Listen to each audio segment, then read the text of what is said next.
দেখো আজকের মূলত ডব্লিউপি এসসি মেল এবং এসসি ফিমেল ক্যান্ডিডেটদের কাট অফ অ্যানালিসিস করতে চলেছি। বেসিক্যালি কাট অফ মূলত তিনটি বিষয়ের উপর নির্ভর করে। 1 নম্বর ভ্যাকান্সি, 2 নম্বর মাঠে পাসের হার এবং 3 নম্বর ক্যান্ডিডেট এবং ইন্টারভিউ গড় নাম্বার। সো দেখো আমি একদিকে এসসি মেল এবং একদিকে এসসি ফিমেলকে রাখার চেষ্টা করেছি। প্রথম এসসি মেল, যার মোট ভ্যাকান্সি ছিল 1807, অর্থাৎ টোটাল ভ্যাকান্সির 22%, এবং এসসি ফিমেল ভ্যাকান্সি ছিল 778, অর্থাৎ টোটাল ভ্যাকান্সির 22%। এখন মাঠে ডাক পাওয়া মেল ক্যান্ডিডেট ছিল 5 গুণ, অর্থাৎ 1807-এর 5 গুণ করলে হয় 9035 জন।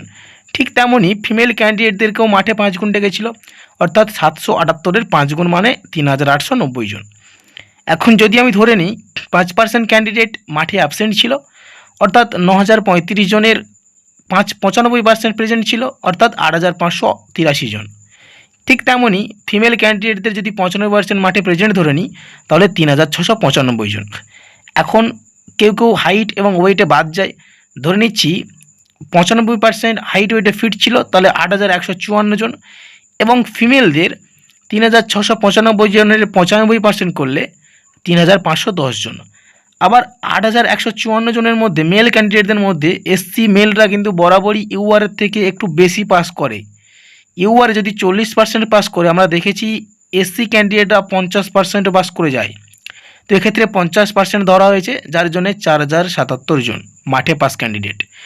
এখন এসসি ফিমেলদের 3510 জনের মধ্যে ধরে নিচ্ছি 25% পাস করেছে। তার কারণ মেয়েরা এবছর খুব কম জনই মাঠে পাস করেছে, এবং টোটাল মাঠে পাস করেছিল 4000 প্রায় 250 জন, যা টোটাল আমাদের যা পাস করেছিল তার প্রায় 25%। সো তাই জন্য ধরে নেওয়া হয়েছে যে 25% মাঠে পাস করেছিল এসসি ফিমেল, যার জন্য এসসি ফিমেল মাঠে পাস 900 জন। এবং সবাই ইন্টারভিউতে প্রেজেন্ট থাকে না, ধরে নেওয়া হয়েছে 2% করে ইন্টারভিউতে প্রেজেন্ট ছিল না। সেই বেসিসে ইন্টারভিউ দিতে গিয়েছিল এসসি মেল 3180 জন এবং এসসি ফিমেল গিয়েছিল 880 জন। এখন এসসি মেলের মেন স্কোর ছিল 39.25, অ্যাভারেজ ইন্টারভিউ স্কোর ধরে নিয়েছি 10। তার মানে যদি আমার 3180 জন ইন্টারভিউ দিতে যায় এবং আমার ভ্যাকান্সি 1807, তার মানে রেশিও দাঁড়ায় 14.25, মানে 25 জন ইন্টারভিউ দিতে গেলে 14 জন ক্যান্ডিডেট সিলেক্ট হবে। ঠিক তেমনই যদি ফিমেলদের দেখি, ফিমেলদের রেশিও দাঁড়াচ্ছে 22.25, মানে কত 25 জনের মধ্যে প্রায় 22 জনই সিলেকশন পাবে।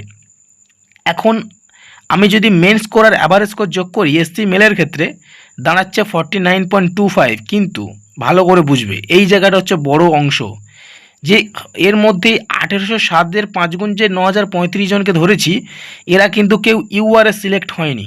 এবার ইউআরে কিছু এসসি ক্যান্ডিডেট সিলেক্ট হয়ে আছে, কিছুটা না, এবছর অনেক বেশি এসসি ক্যান্ডিডেট সিলেক্ট হয়ে আছে, কিন্তু তারা যদি ইন্টারভিউতে কম পায়, ধরে নাও তারা যদি ইন্টারভিউতে কম পায়, তারা কিন্তু এসসি ক্যাটাগরিতে সিলেকশন পাবে। তখন কিন্তু এখান থেকে যে এসসি ক্যান্ডিডেটরা আছে তারা কিন্তু সেখান থেকে বেরিয়ে চলে যাবে। তো অর্থাৎ যারা 5.50 প্রায় কম পেয়েছো, মানে 39.525 থেকে মিনিমাম 5 বেশি আছে, তারা মোটামুটি হলেও সেফ করে থাকতে পারে বলে আমার ধারণা। তো আমি ধরে নিচ্ছি 54.75 এসসি ক্যান্ডিডেটদের কাট অফ হতে চলেছে। এর আশেপাশেই থাকবে এসসি ক্যান্ডিডেটদের কাট অফ। SC male 54.75। এখন এসসি ফিমেলের অ্যাভারেজ ইন্টারভিউ স্কোর 9 থেকে 10, যেহেতু 22:25 রেশিওতে এসসি ফিমেলদের সিলেকশন হবে, তাই জন্য এদের কাট অফ খুব একটা বাড়বে না। তো এসসি ফিমেলদের কাট অফ রেখেছি 38 থেকে 38.5। তো এই ছিল আজকের এসসি মেল এবং এসসি ফিমেলদের ফুল অ্যানালাইসিস। তাহলে শেষ পর্যন্ত গিয়ে দাঁড়ালো এসসি মেল 14.25 রেশিওতে, অর্থাৎ 25 জন ইন্টারভিউ দিতে গেলে 14 জনের সিলেকশন, এবং এসসি ফিমেল 25 জন ইন্টারভিউ দিতে গেলে 22 জনের সিলেকশন। সেই বেসিসে এসসি ফিমেলের স্কোর দাঁড়াচ্ছে 38 থেকে 38.5, এবং এসসি মেলের টোটাল ফাইনাল স্কোর করানো হয়েছে 54.75।